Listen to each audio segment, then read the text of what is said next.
Hello दोस्तों, कैसे हैं आप सभी। उम्मीद करता हूँ आप सभी बहुत ही अच्छे होंगे। तो आज का ये वीडियो क्लास 12 स्टूडेंटों के लिए बहुत ही खास होने वाला है, क्योंकि आज के इस वीडियो में हम पढ़ने वाले हैं क्लास 12 केमिस्ट्री का जितने भी VBI मतलब वेरी वेरी इंपॉर्टेंट जो न्यूमेरिकल है उसको हम आज के इस वीडियो में जानने वाले हैं। पूरा सॉल्यूशन के साथ हम जानेंगे, बेसिक टू हाई चलेंगे। और ये जो वन शॉट वीडियो का पार्ट 2 है, इससे पहले एक और हमने केमिस्ट्री का न्यूमेरिकल का सीरीज लाया था जिसमें हमने पार्ट 1 था वो वन शॉट का, जिसमें हमने बेसिक टू हाई आपको बताया था।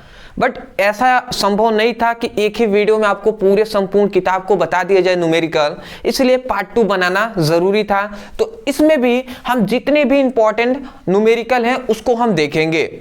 और ये लगभग आपका केमिस्ट्री का अंतिम न्यूमेरिकल का वीडियो है, तो इसलिए मैं कहूंगा वीडियो को ध्यान से और अंत तक जरूर देखिएगा, आपको न्यूमेरिकल बहुत ही आसानी तरीके से समझ में आएगा। तो देखिए, हमने पहला यहाँ पे इंपॉर्टेंट क्वेश्चन ले लिया है जो 2017 में, 18 में, 19 में और 22 में क्वेश्चन पूछा गया है। तो इस टाइप के तो रिपीट बहुत सारे क्वेश्चन तो इस तरीके के रिपीट हुए ही हैं, बट ये क्वेश्चन ही 4 बार रिपीट हुआ है, तो इसका मतलब बहुत ही इंपॉर्टेंट है।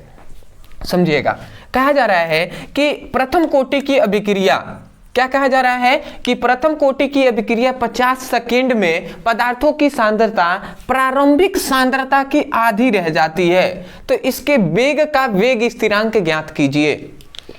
देखिए, एक बात मैं आपको ऐसे ही बता दे रहा हूं, जब भी आपको इस प्रकार का सवाल कहे जिसमें ये कहे कि मतलब प्रथम कोटि की अभिक्रिया कहे, शून्य कोटि की कोई भी अभिक्रिया कहे, कह देना कि अभिक्रिया में 50 सेकेंड में पदार्थ की सांद्रता प्रारंभिक सांद्रता की आधी रह जाती है। जहां पर प्रारंभिक सांद्रता की आधी रह जाती है, इस प्रकार का बात हो और वेग स्थिरांक का मान ज्ञात करने को कहे, तो सिंपल वे में क्या फॉर्मूला लगाना है वो हम आपको बताएंगे। देखिए, सबसे पहले आपको कुछ नहीं करना है, सबसे पहले आप लिखिएगा हल। ठीक है जी, हमने हल लिख दिया। उसके बाद कह रहा है ना यहाँ पे समय, सेकेंड मतलब समय का मान दे दिया है कि 50 सेकेंड में जो पदार्थ की सांद्रता है, ठीक है, वो प्रारंभिक सांद्रता की आधी हो जाती है। ठीक है, तो यहाँ पे समय का मान हमें दिया है, समय t का मान दिया है। बट यहाँ पे एक बात याद रखेंगे, ये t का ही मान नहीं दिया है, सच कहे ना तो ये t हाफ का मान दिया है। ठीक है, मतलब ये अर्ध आयुकाल t हाफ का मान है। ठीक है, तो इसको हम ऐसे भी लिख सकते हैं, अर्ध आयुकाल।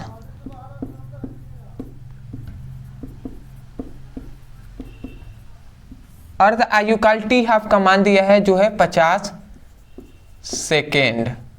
ठीक है, आप कहेंगे सर कैसे। देखिए, यहाँ पे कह रहा है ना कि 50 सेकेंड में पदार्थ की जो सांद्रता है, ठीक है, वो प्रारंभिक सांद्रता की आधी रह जाती है। मतलब पहले जो सांद्रता थी उसकी आधी रह गई, इसका मतलब 50 सेकेंड में ही हुआ ना, तो इसलिए अर्ध आयुकाल आधा हो गया है, तो अर्ध आयुकाल t हाफ का मान दिया है। जब भी इस प्रकार कहे और समय का मान दे तो उसको हम अर्ध आयुकाल t हाफ मानेंगे, 50 सेकेंड होता है। समझ गए। उसके बाद हमें किसका ज्ञात करना है, वेग स्थिरांक का मान ज्ञात करना है। तो हम जानते हैं कि वेग स्थिरांक का एक फॉर्मूला हम जानते हैं, वेग स्थिरांक।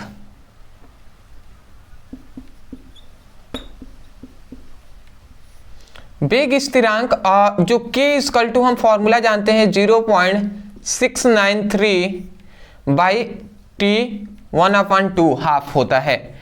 ये तो हम फॉर्मूला जानते हैं। अब इसी फॉर्मूले पर हम चुपचाप पुटअप करेंगे, हमें वेग स्थिरांक का मान ज्ञात हो जाएगा। बात समझ रहे हैं कि नहीं।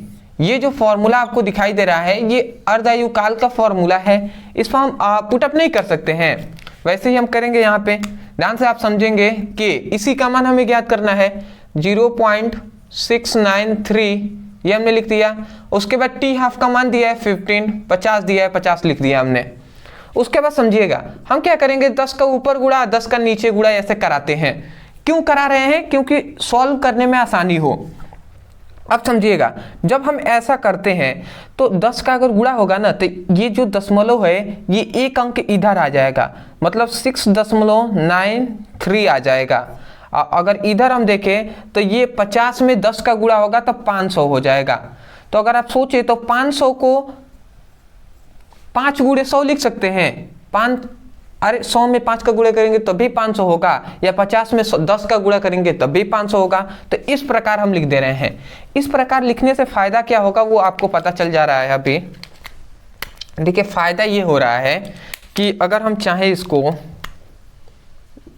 k इक्वल टू ये 693 है, 6.93, और उसके बाद देखिए ये 5 है तो 5 हमने लिख दिया, और 100 को 10 टू द पावर 2 लिख सकते हैं, बिल्कुल लिख सकते हैं। जब ऐसे 100 हो, अगर 2 जीरो हो तो हम 10 टू द पावर 2 लिख सकेंगे, अगर 3 जीरो हो तो 10 टू द पावर 3 लिख देंगे, 4 जीरो हो तो 10 टू द पावर 4 लिख देंगे। इस प्रकार होता है, ये तो बेसिक है, इतना सब तो आप जानते ही होंगे। उसके बाद 6.93, ये 10 टू द पावर 2 जो है प्लस में है, ऊपर जाएगा तो माइनस हो जाएगा, तो ये 10 टू द पावर -2 हो गया। नीचे क्या बचा, केवल ओनली 5 बचा, तो 5 हमने लिख दिया।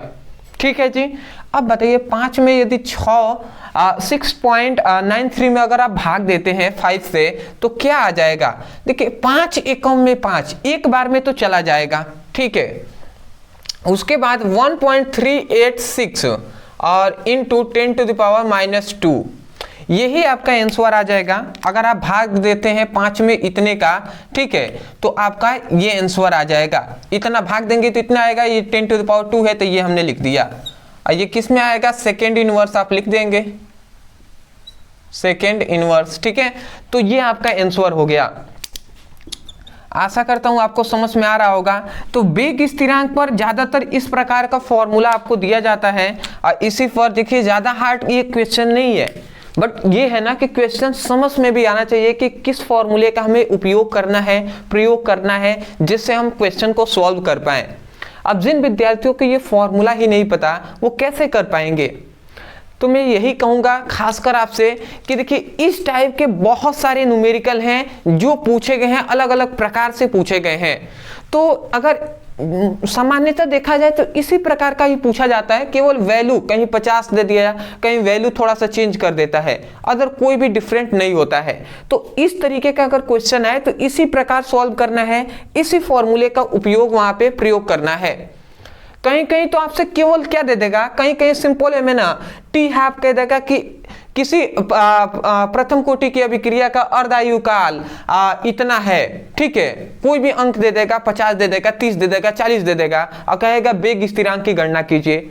तो जब अर्धायु काल टी हाफ का मान हमें दे दिया, सिंपल वे में मान पुटअप करेंगे तो वेग स्थिरांक का मान निकल जाएगा। बात समझ रहे हैं ना।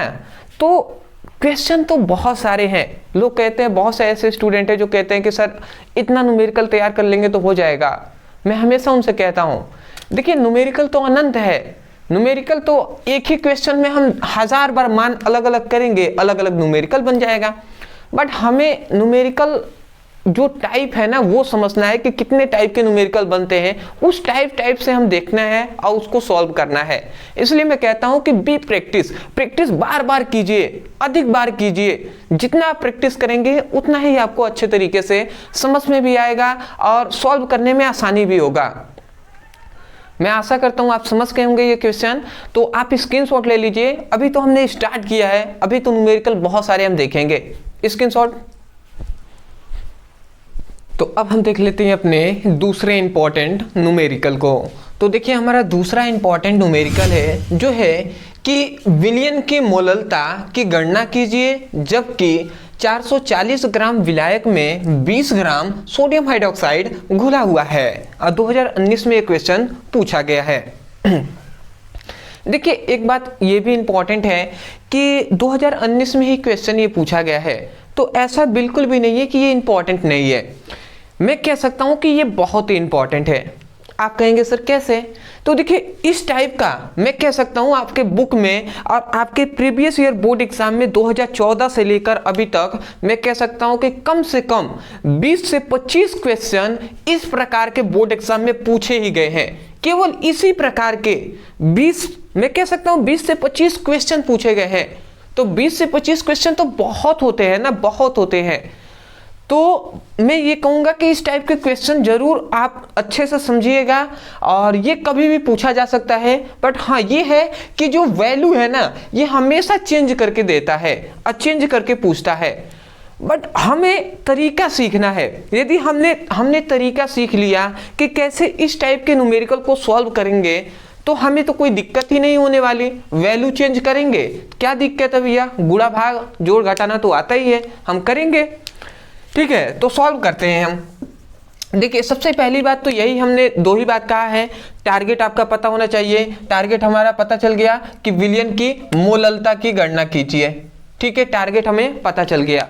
उसके बाद कह रहा है कि जबकि 440 ग्राम विलायक, ठीक है, 440 ग्राम विलायक में 20 ग्राम सोडियम हाइड्रोक्साइड घुला है।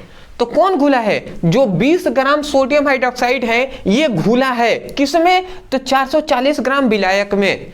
तो इसका मतलब ये 440 ग्राम विलायक का मान है, और ये जो 20 ग्राम घुला है तो जो घुलता है वो विलेय होता है। तो यही बात हम पुटअप करेंगे। सबसे पहले हम लिखेंगे हल, और उसके बाद क्या क्या दिया है हम लिखेंगे दिया है। अब क्या क्या दिया है उसको हम लिखते हैं। तो सबसे पहले विलायक का मान दिया है,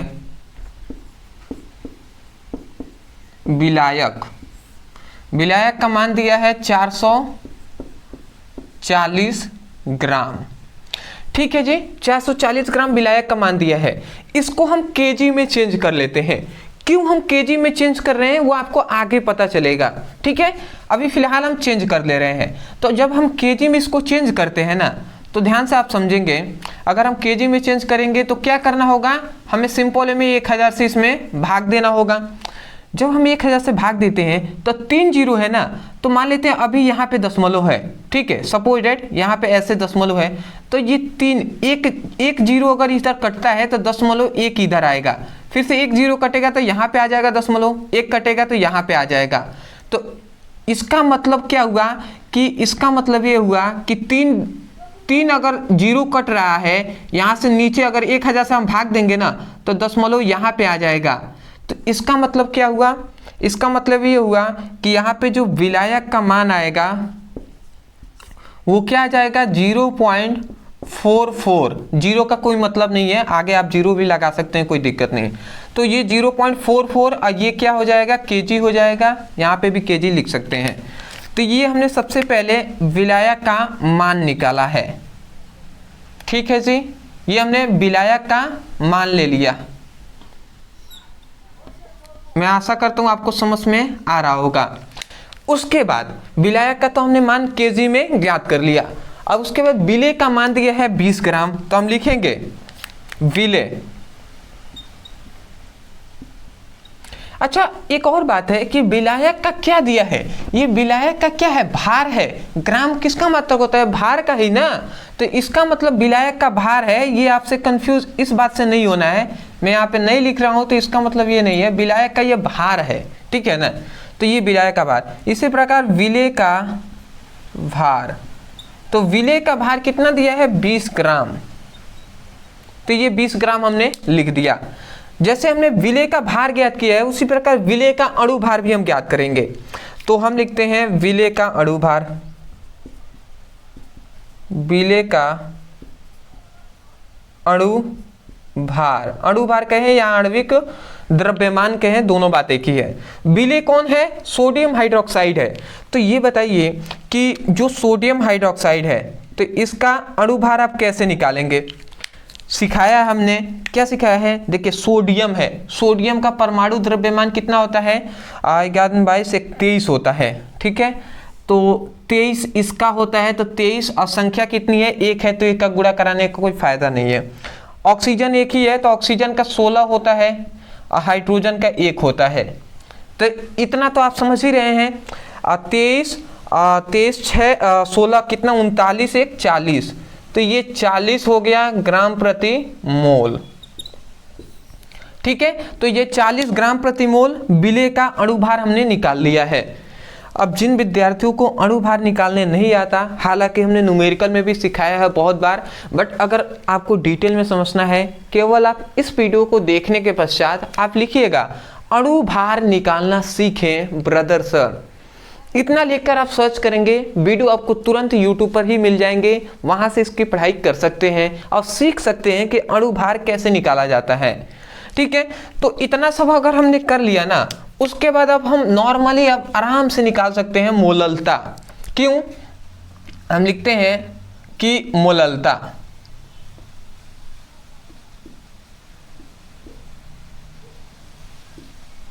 विलयन की मोललता। तो मोललता इक्वल टू जानते हैं क्या होता है? मोललता इक्वल टू होता है ना विलेय का भार। अब फॉर्मूला याद रखेंगे, विलेय का भार बटे होता है विलेय का अणुभार और इंटू होता है विलायक का भार, और वो भी किसमें? केजी में। ठीक है, ये फॉर्मूला होता है विलेय का भार बटे विलेय का अणुभार। उसके बाद विलायक जो है ना, विलायक का भार होगा पर केजी में होगा, किलोग्राम में होगा, न कि ग्राम में। इसीलिए हमने विलायक का जो भार यहाँ पे ग्राम में दिया था उसको केजी में चेंज किया था। क्यों? क्योंकि मेरे दिमाग में फॉर्मूला पहले से था, क्योंकि हमें जरूरत पड़ेगी फॉर्मूले में विलायक का भार केजी में, तो इसीलिए हमने यहाँ पे चेंज किया था। अब तो समझ में आ गया होगा आपको। सॉरी, सर्दी बहुत हो गया है।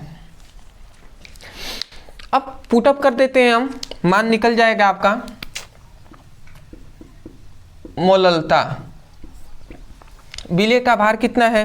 20 है, तो 20 हम लिखते हैं। विलेय का अणुभार कितना है? सॉरी 40 है। और उसके बाद विलायक का भार कितना है? 0.44 है। यही ना है जी? ठीक है जी। अगर हम सॉल्व करें तो क्या हो जाएगा यहाँ पे? देखिए, इसको हम बहुत तरीके से आराम से सॉल्व करेंगे। देखिए, इसको हम चाहे 20 लिख दे रहे हैं, 40 को हम 4 गुणे 10 लिख सकते हैं, 4 दाह में 40, वैसे भी सही है। उसके बाद ये 0.44 है, तो ये हम लिख दे रहे हैं। मैं ऐसा क्यों करता हूं? क्योंकि सॉल्यूशन करने में, सॉल्व करने में आसानी हो, इसीलिए। ठीक है, अब देखिए 4 एकम में 4 और 4 पचे 20, 5 बार में ये कट गया। उसके बाद अगर 10 का इसमें गुणा कराएंगे ना, तो अगर 10 का गुणा कराते हैं तो ये 2 दशमलव है यहाँ पे आ जाएगा। तो इसका मतलब ये क्या हो गया?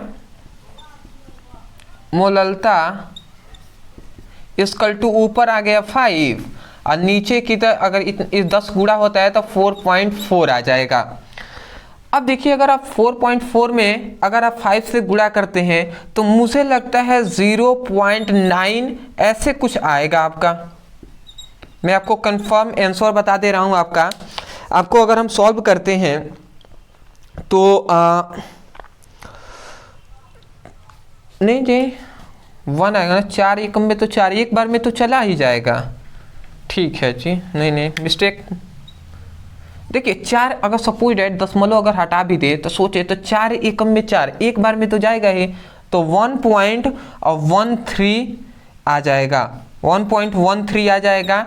और मोललता के लिए आप केवल m यहाँ पे लिख देंगे, मात्रक आपका हो जाएगा। बात समझ में आ रहा है? तो अगर आप 4.4 में अगर 5 का भाग देकर भी आप देख सकते हैं कितना आ रहा है। ठीक है ना? अब यहाँ पे मैं भाग तो सिखाने वाला हूँ नहीं, ठीक है? तो मैं आशा करता हूँ कि आपको न्यूमेरिकल समझ में आया होगा कि किस प्रकार इस टाइप का यदि आपको न्यूमेरिकल आता है तो आप सॉल्व करेंगे। तो ऐसे ही हम और भी न्यूमेरिकल है उसको हम देखेंगे, आप स्क्रीनशॉट ले लीजिए। उसके बाद हम आगे जो न्यूमेरिकल है उसको हम सॉल्व करते हैं। स्क्रीनशॉट।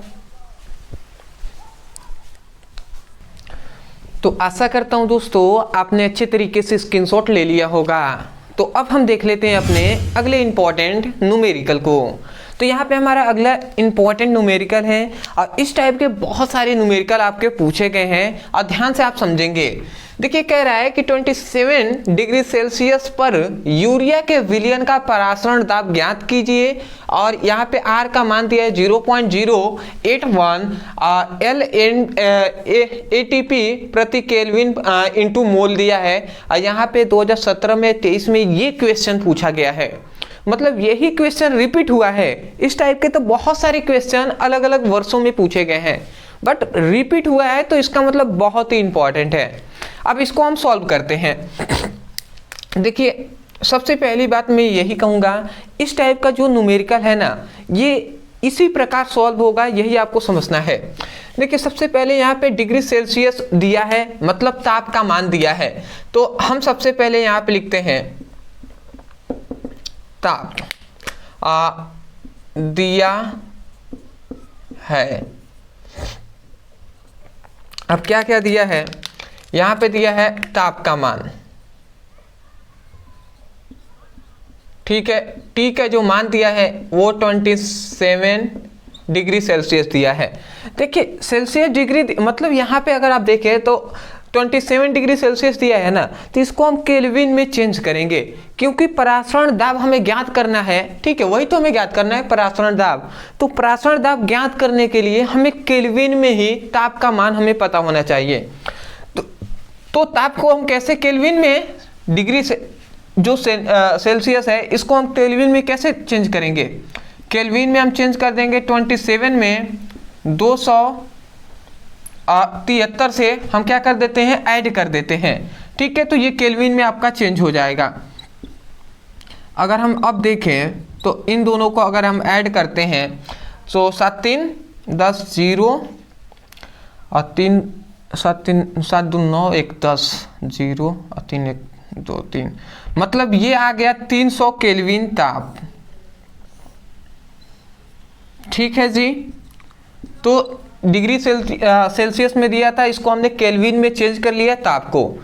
उसके बाद अब आप ध्यान से समझेंगे, इसके बाद एक और बात आपको याद रखना है, आर का मान जो दिया है वो 0.081, ठीक है, LATM प्रति किलो इंटू मोल दिया है। ये आर का मान हमें दिया है। और उसके बाद एक और चीज यहाँ पे याद रखेंगे, यहाँ पे यूरिया की बात हो रही है ना, तो यूरिया का जो मोलर सांद्रता होता है उसका मान हमें यूं ही आपको याद भी रखना है और ये पता भी होना चाहिए कि जो इसका मोलर सांद्रता होता है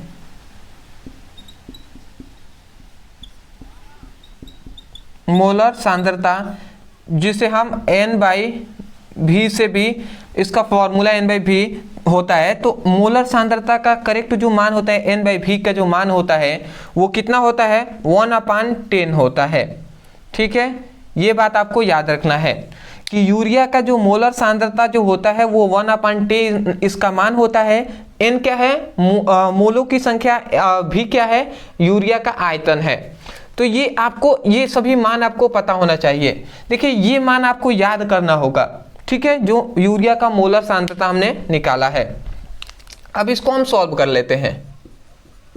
अब देखिए हम जानते हैं, चूंकि हम सॉरी ये क्या हमने लिख दिया, हल कहाँ है,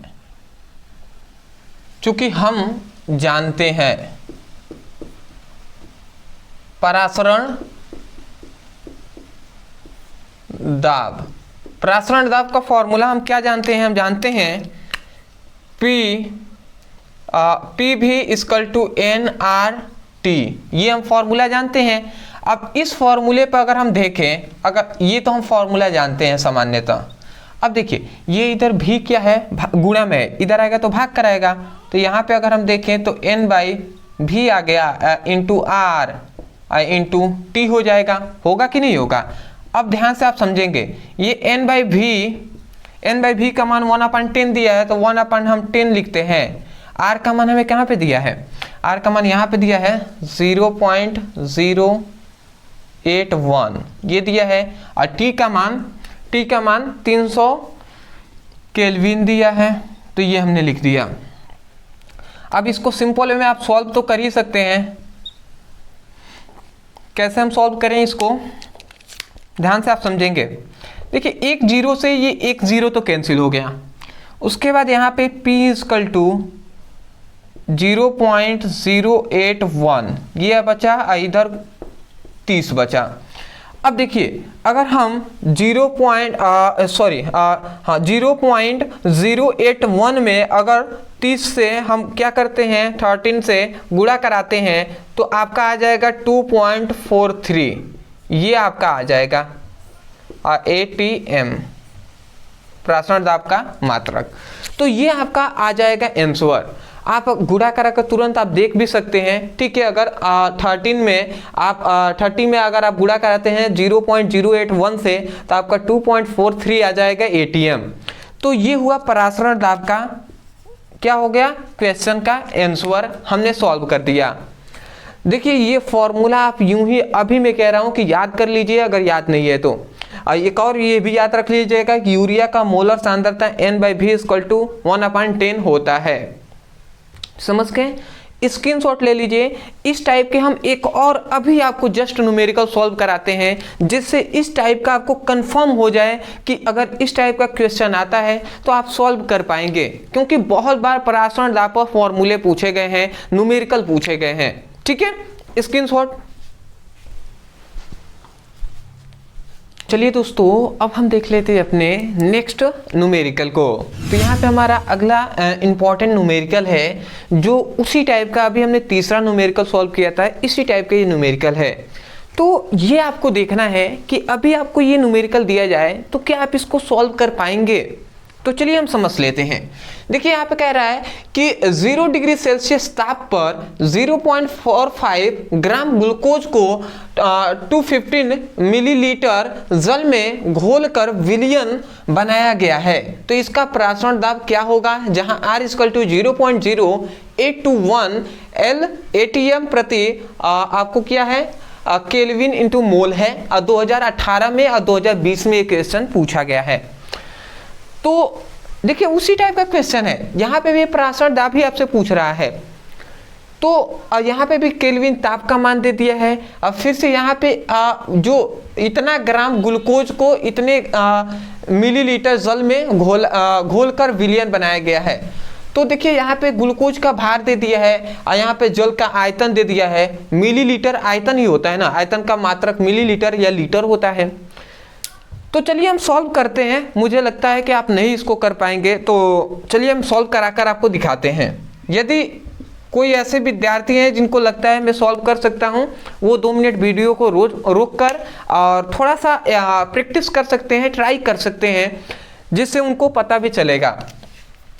चलिए हम लिखते हैं दिया है। अब क्या क्या दिया उसको लिखते हैं।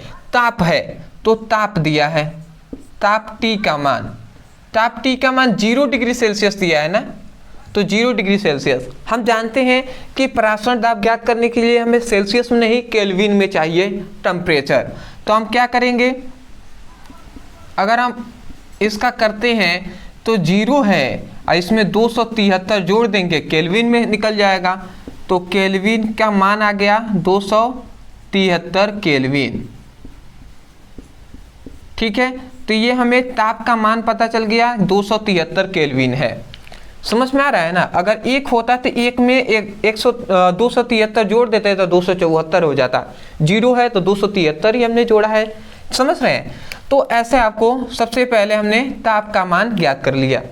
दूसरा कह रहा है कि इतने ग्राम ग्लूकोज, तो ये क्या है, ग्लूकोज जो है घुलता है ना, तो ये विले का ग्राम है, तो विले का भार दिया है।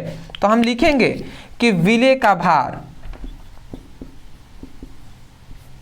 विले का भार, तो विले का भार क्या दिया है 0.45 ग्राम दिया है। तो जब से हम विले का भार निकाले हैं वैसे अणु भार भी निकाल लेते हैं। तो विले क्या है C6H12O6 है, यही तो ग्लूकोज है ना। तो ग्लूकोज का अणु भार अगर हम निकालते हैं तो ग्लूकोज का अणु भार हमें पता है 180 ग्राम प्रति मोल होता है। ये बात हमें पता है।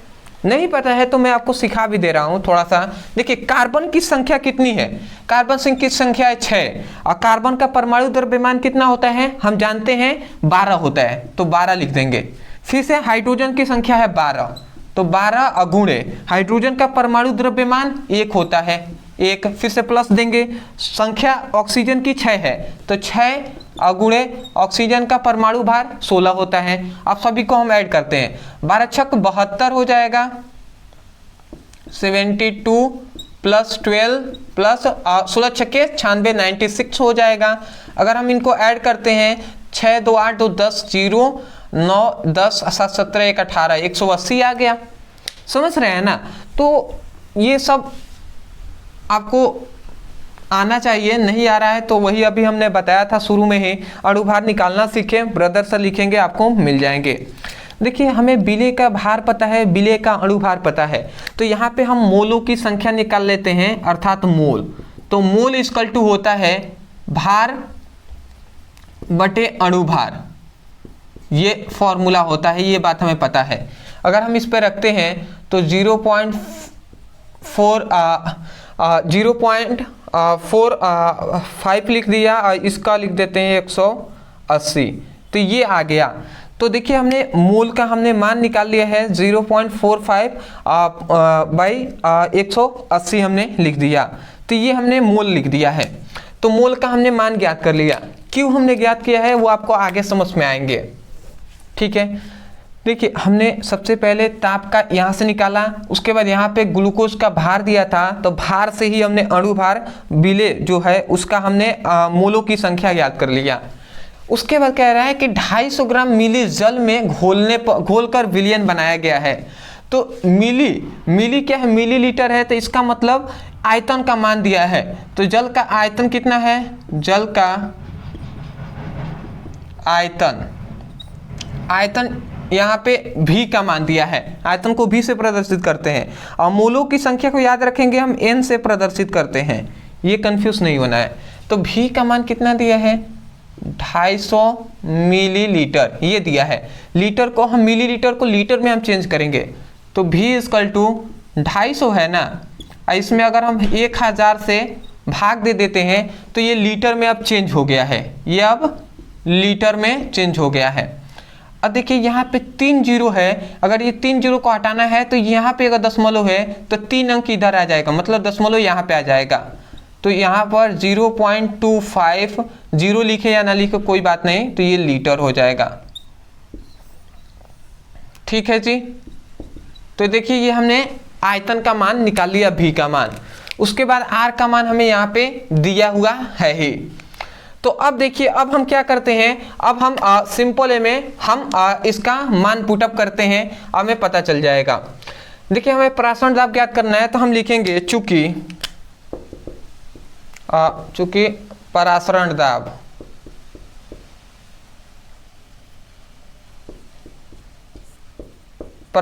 दाब इक्वल टू क्या होता है, पी भी equal to N R T, ये होता है परासरण दाब का फॉर्मूला, ये बात आपको पता होगा। अब देखिए हम मान अगर रखें तो देखिए यहाँ से हमें पी का ही तो मान ज्ञात करना है, भी को इधर हम भेज देते हैं, तो एन बाई भी हो जाएगा इंटू आर इंटू टी हो जाएगा। अब हम समझते हैं, देखिए एक और बात आप याद रखेंगे, अगर हम इसमें गुणा करते हैं तो 0.0025 आ जाएगा। अगर हम इसका भाग देते हैं ना 180 में 0.45 से अगर हम भाग देते हैं तो 0.0025 आ जाएगा, ठीक है। तो इस बात को आपको याद रखना है। तो यही मोलों की संख्या है, मोल मतलब n का मान इतना, तो n का मान हम इतना पुटअप करते हैं तो 0.0025 लिख दिया। अब भी का जो मान है, भी का मान यहाँ पे है 0.25 है, ये हमने लिख दिया। उसके बाद r का मान हमें, r का जो ये मान है यहाँ पे दिया है 0.0821, और उसके बाद t का जो मान है वो हमें दिया है कहाँ पर, यहाँ पे 273 केल्विन ताप। अब इसको हम सॉल्व करते हैं। देखिए अगर हम सॉल्व करेंगे तो ये देखिए 0.25 है, यहाँ पे 0.0025 है, तो अगर हम इसका भाग देंगे ना तो जानते हैं कितना मेयर में जाएगा, P इक्वल टू 0.01, ये इतने बार में चला जाएगा, आप भाग देकर देख सकते हैं। 0.01 बार में चला जाएगा और उसके बाद ये बच गया आपका 0.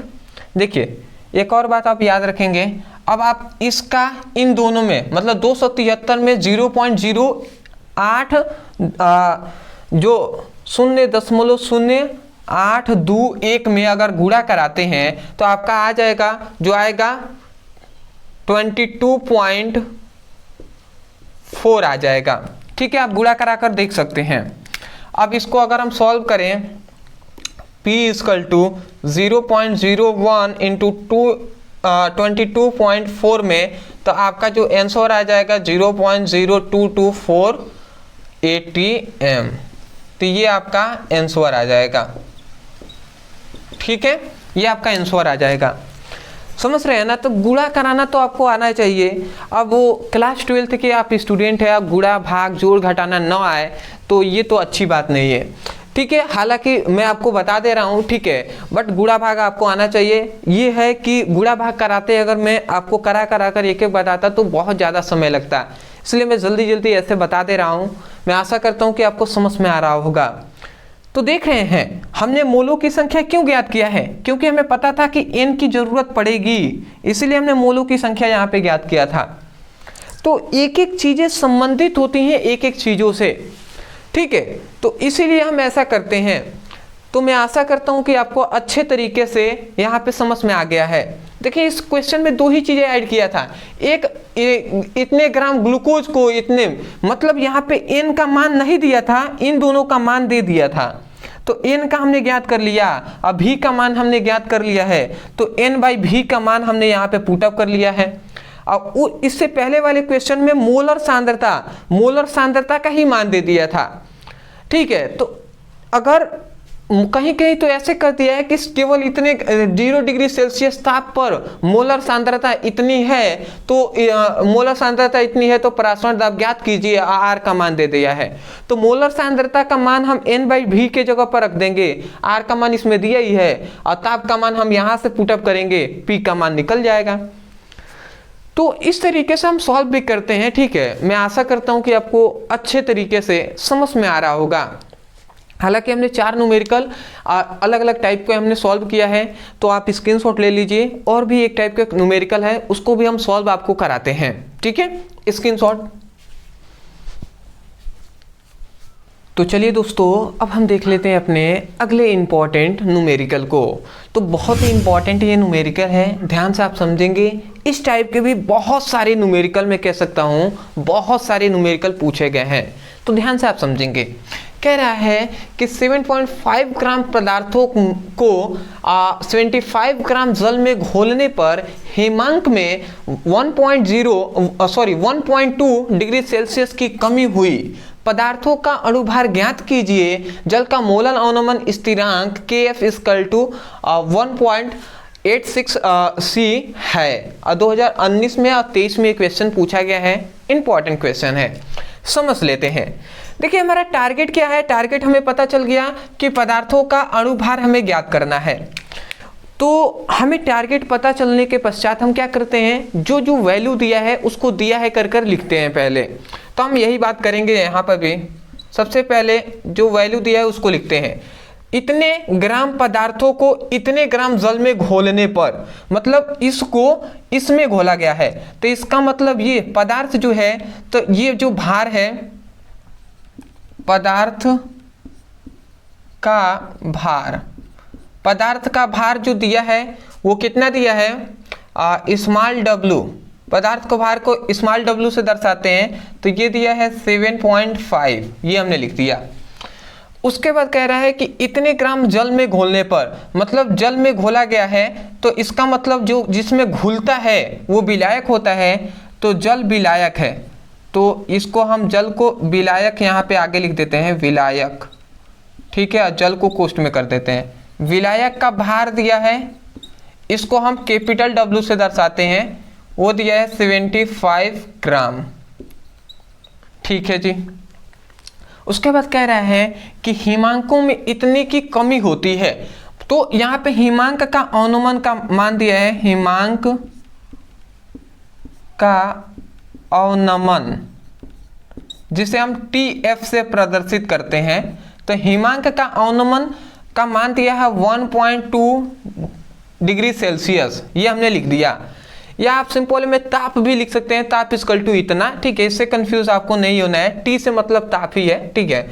उसके बाद पदार्थ का अणुभार ज्ञात करने को कह रहा है, और यहाँ पे KF का मान दिया है, मतलब जल का मोलल अनुमान स्थिरांक, मैं लिख दूं जल का मोलल अनुमान स्थिरांक KF इक्वल टू कितना दिया है 1.86 डिग्री सेल्सियस, ये दिया है। तो अब हमें किसका मान ज्ञात करना है, पदार्थ का अणुभार, पदार्थ का अणुभार ज्ञात करना है, मतलब अणुभार को m से दर्शाते हैं, तो मतलब m का मान हमें ज्ञात करना है। देखिए ये जो पदार्थ का भार दे दिया है, परंतु पदार्थ का नाम हमें पता होता तो अणुभार हम निकाल लेते हैं, पर अणुभार हमें निकालना है और ये सब मान दिया है। तो हमें एक फॉर्मूला पता है कि अणुभार हमने निकालवाना आपको सिखाया था, तो उस समय हमने क्या आपको फॉर्मूला बताया था कि अणुभार का एक हमने फॉर्मूला बताया था कि अणुभार इक्वल टू होता है, अणुभार m equal to 1000 into KF into small w into del T F into capital W, ये हमने फॉर्मूला आपको बताया था, ये आपको याद होगा। इस टाइप का हम न्यूमेरिकल हमने पहले जो पार्ट 1 था उसमें भी हमने कराया था। अब इसी को हम सॉल्व करते हैं। देखिए हमें m का ही मान चाहिए और इनके मान हमें पता ही है, तो मान पुटअप करते हैं और निकालते हैं। तो m इक्वल टू 1000 है तो 1000 हमने लिख दिया। KF का मान 1.86 दिया है तो 1.86 लिख देते हैं।